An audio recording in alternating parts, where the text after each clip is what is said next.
Hey yo, what's poppin'? It's your boy FizzleTheHizzle, aka Ben here, bringing you guys a WPL Week 10 team builder against Dominic Milano and the New Jersey Naganadevils. The best team name in the league, honestly.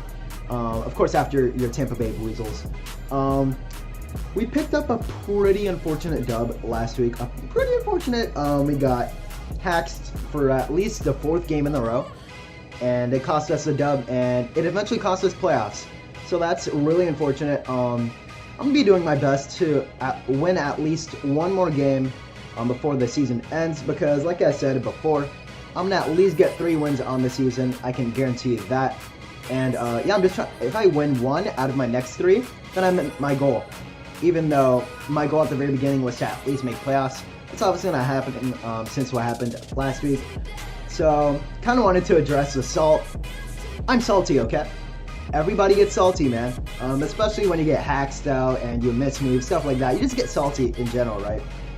And nothing I can do about it, but, you know, Pokemon has been really unfortunate lately. I've been 2-8 in my last 10 games. Well, recently 3-7 in my last 10 games, including this league and non-upload leagues. So, yeah, that's pretty unfortunate. So I'm trying to get out of the slump, man. I recently picked up a dub, so I'm trying to get back into the grind, man, and go 10-0 in my next 10. That's never going to happen. I'm never going to do that. But, yeah, man. Also, just some more housekeeping.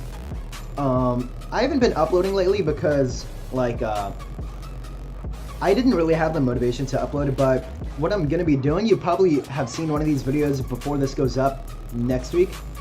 Yeah, because today is a WPL, next week is WPL Week 10. Before this video comes out, you're going to at least see one showdown live with my friends, probably. So I'm going to be doing like 1 or 2 of those every week, in addition to WPL. And the NCL draft is also starting soon, and I recently got accepted into IPA. So I'm going to be debating uploading those 2 leagues as well. So definitely be excited for that, man. I'm happy to bring you guys some more content. And I'm going to do my best in every league possible. And I'm going to try to finish off this season strong, man. Sorry for the housekeeping and talking. Let's just jump right into Dom's terrifying draft, man. And I'm sorry for, like, the frame skips. Like, my computer, it's bad, man. It's just an Acer laptop. I don't know what to do about it. So if you guys have any idea how to fix like the frame rate from like skipping every minute, please let me know. And I'm sorry for the quality of the video if it gets bad in advance. Enough of apologizing. He has a Latias.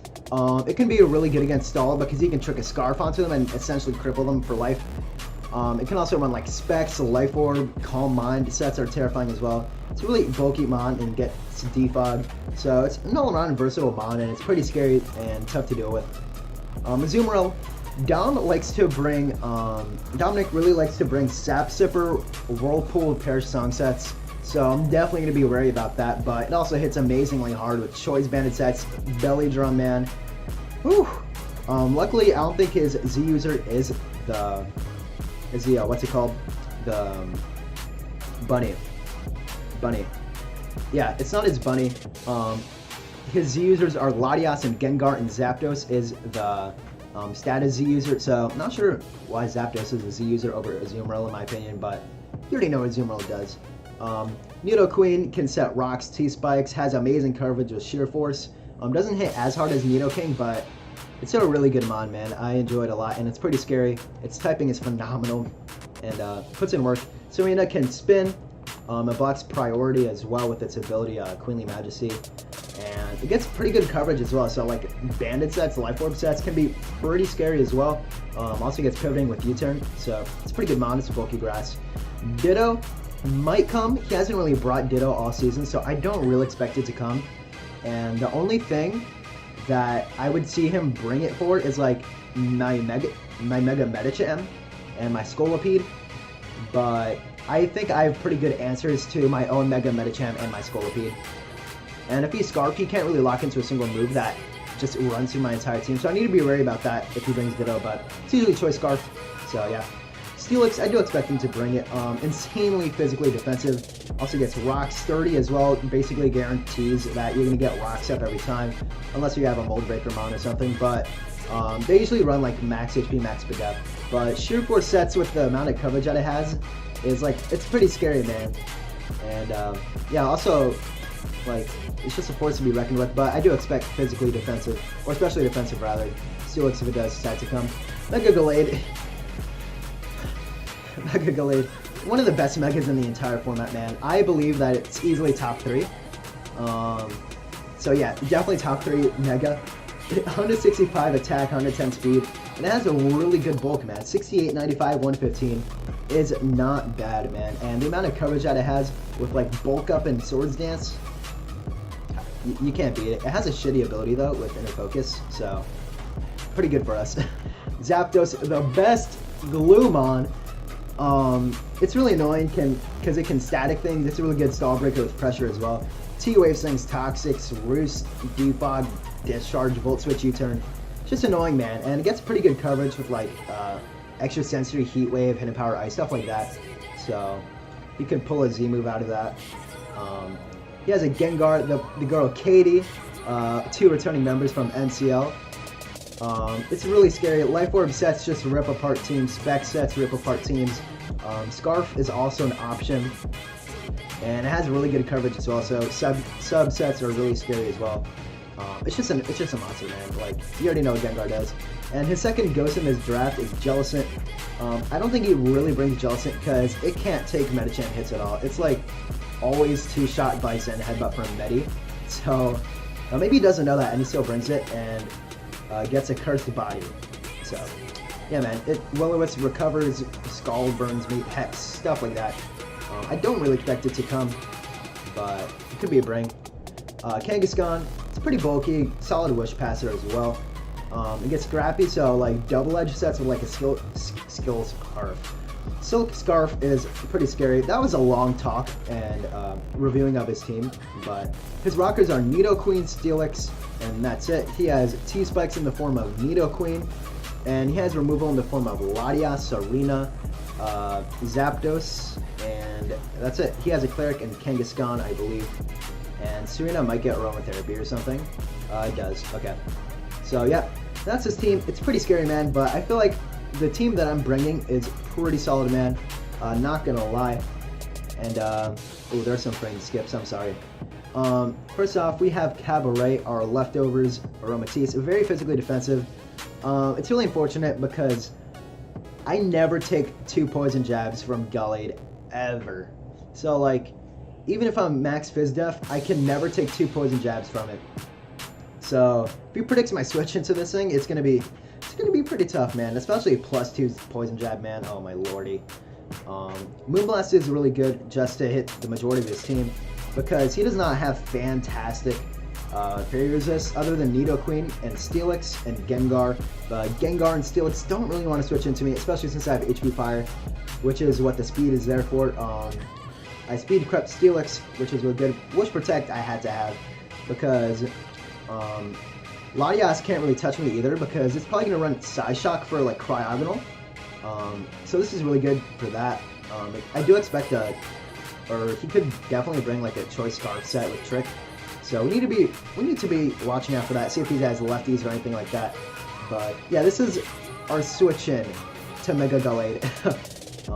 Hopefully it puts in work after it put in work last time. So yeah, next up we have Kakashi. This thing obliterates his draft. Dark Pulse, Gunk Shot, Hydro Pump, Ice Beam, rips apart everything on his team and hits it everything for super effective damage except Gallade and like Kangaskhan. But this thing gets bodied by like Hydro Pump and Deep Pulse. Dark Pulse, Gunk Shot, Hydro Pump, Ice Beam covers the majority of his team, like I said. Gunk Shot is only for the Azumarill. He has brought trapping sets before, and I don't want to be hard walled by that thing, man. Life Orb Gunk Shot should kill after rocks, I believe. I made this team a long time ago, but I believe that's a calc, and the rest isn't special attack. This also outspeeds like everything on his team as well, so that's really good for me. Unless he brings like a Scarf Latias or something, which could be bring. But yeah, it's scary. And luckily for me, Shadow Sneak from Gallade is resisted, so lucky me. Yeah, this thing puts in a lot of work, and it's a really good wall break against his team. I really like Cryogonal this match. He does not have a single freeze dry resist. Let me repeat that. A single freeze dry resist. the things that get hit with Freeze Dry, Latias, Azumarill, Nidoqueen, Serena. Steelix is not a switch-in because it's a Steelix. Zapdos, Jellicent, all those things get hit super effectively by Freeze Dry. And the only thing that's not super effective against is like Gallade, Gengar, and Kangaskhan, and Ditto, I guess, and Steelix. But those things don't appreciate an Ice Beam either. I have both of them because I didn't really need any other move slots. So that's really good. I was debating Specs or Life Orb, but I'm like, okay, if I can bluff like the Scarf or something, or I can bluff like the Resist Berry or something, like a, I don't know, Pasha or something. I don't know why Pasha. Never Melt Ice is really good for that. We can run Modest Nature, so we just obliterate everything in our path. And this thing can really clean late game once we get rid of the Latias and the Gallade and the Gengar late game. But the thing is, Cryogonal is really bulky, so that Gengar's Focus Blast, Gengar's Life Orb Focus Blast is a roll to kill me, which is insane. So yeah, man, Cryogonal is such a good amount. People sleep on it, man. If it's in tier 4, if it's in tier 5, get it. Like, you'll not be disappointed. Freeze Dry is such a spammable move. But yeah, Spin of course is for hazard control against like T-Spikes and stuff. And also because I didn't know what 4th move to bring. And I don't even take Life Orb Chip from Life Orb. Because I've never Melt Ice, and Recovery is good for recovery, surprisingly. But yeah, this thing is really good this matchup, and it can really put in work late game. Next up, I have really physically defensive Swampert, mainly for the Azumarill. Play Rough, I believe, is a roll to 2-shot. I didn't really check the calc on that, but this is mainly for if he brings like a Whirlpool Trapping Set, which is really good against my team because it hard walls my Celesteela, basically, and my Swampert. But I have Roar, Stealth Rock, Toxic, Earthquake on this.